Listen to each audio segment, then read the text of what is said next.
Assalamualaikum warahmatullahi wabarakatuh. Perkenalkan, nama saya Terapela dengan NIM 2020-143207 kelas 5F Program Studi Pendidikan Guru Sekolah Dasar dengan mata kuliah Bimbingan dan Konseling SD dengan dosen pengampu Miss Endang Surpioni, Magister Pendidikan. Di sini saya akan menjelaskan materi BK pertemuan ke-9, yaitu struktur pelayanan bimbingan dan konseling. Yang pertama ada ruang lingkup dan bidang pelayanan. Ruang lingkup kegiatan bimbingan dan konseling SD mencakup bidang kurikulum, administrasi, dan juga kesiswaan yang semuanya mendukung konselor untuk mencapai tanggung jawab baik peserta didik, sekolah, masyarakat, dirinya sendiri, juga potensi sebagai konselor. Bidang pelayanan BK di SD yang pertama ada bidang pribadi, yang kedua ada bidang sosial, yang ketiga bidang bimbingan belajar, yang keempat bidang karir.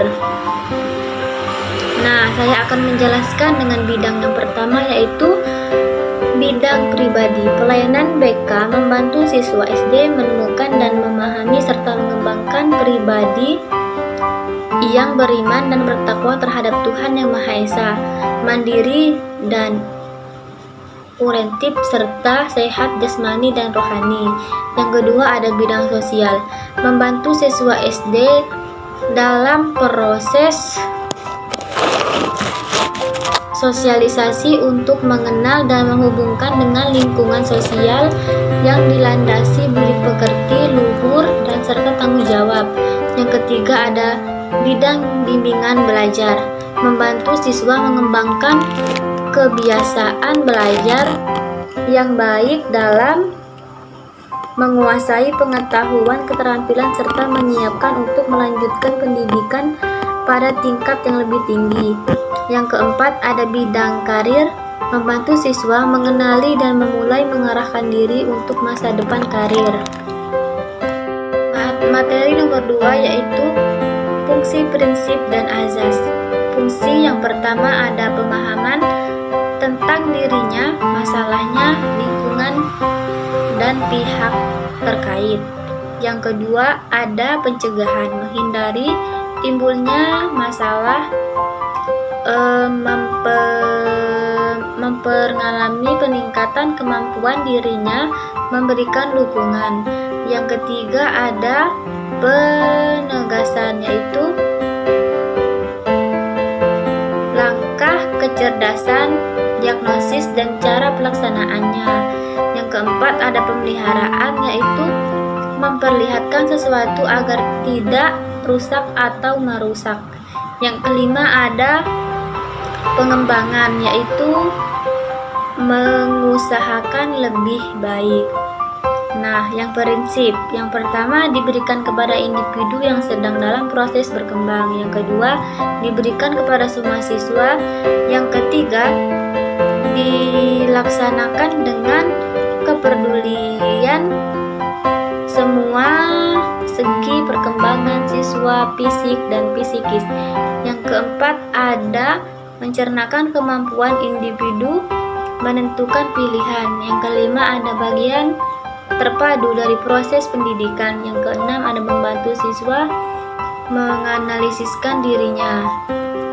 Nah, selanjutnya ada asas, yaitu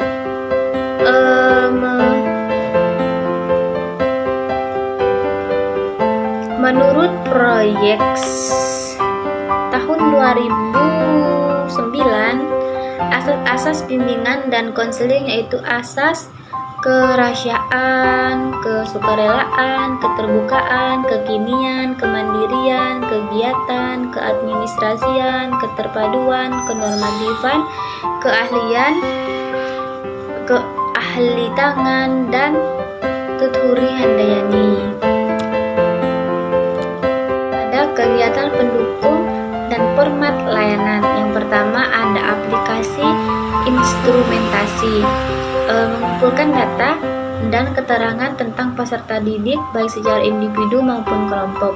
dengan dilakukan instrumen baik tes bakat, integrasi kependirian maupun non-tes berupa info teori, yaitu kebiasaan dan sikap, dan angket. Nah, yang kedua ada himpunan data. Menghimpun seluruh data keterangan yang relevan dengan keperluan pengembangan siswa dalam berbagai aspeknya. Hidupan data aspek meliputi hasil wawancara, kunjungan rumah, analisis hasil belajar, pengamatan, dan hasil upaya pengumpulan bahan lainnya yang dianggap relevan dengan pelayanan bantuan terhadap siswa. Yang ketiga yaitu ada kompetensi kasus. Permasalahan kasus yang dialami oleh siswa dengan forum diskusi yang dihindari pihak-pihak terkait, misalnya pembicaraan tentang masalah siswa yang mengalami persoalan tentang ketidaknaikan kelas bersama guru kelas, guru pembimbing, dan guru mata pelajaran dibicarakan bersama. Nah, yang keempat ada kunjungan rumah, memperoleh berbagai keterangan data yang diperlukan dalam pemahaman lingkungan permasalahan siswa dan pencarian solusi, penyelesaian sikap dan kebiasaan anak di rumah dari pendapat keluarga dalam rumah. Yang kelima ada alih tangan kasus. Penanganan yang lebih tepat dan tuntas atas masalah yang dialami siswa dengan saling memindahkan penanganan kasus dari satu pihak kepada pihak yang lain. Contohnya, siswa SD akan diberikan pemahaman tentang tata tertib berlalu lintas, maka guru pembimbing dapat berkoordinasi kepada polisi lalu lintas untuk memberikan pemahaman kepada siswa. Misalnya juga ada siswa yang melakukan tindakan yang melanggar norma, misalnya ada siswa yang terlibat kasus narkoba, maka perlu pengamatan dari pihak kepolisian. Jadi yang keempat yaitu ada program pelayanan. Program bimbingan dan konseling atau layanan BK secara umum siswa sebagai fokus tujuan pemberian layanan yang membantu siswa untuk berkembang secara optimal di sekolah.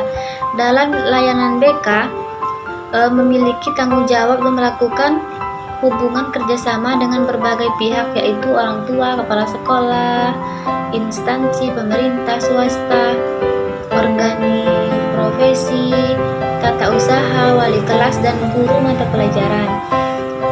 Program khusus BK di SD. Yang pertama ada pengumpulan data siswa, layanan orientasi dan pemberian informasi. Yang ketiga layanan penempatan dan penyaluran.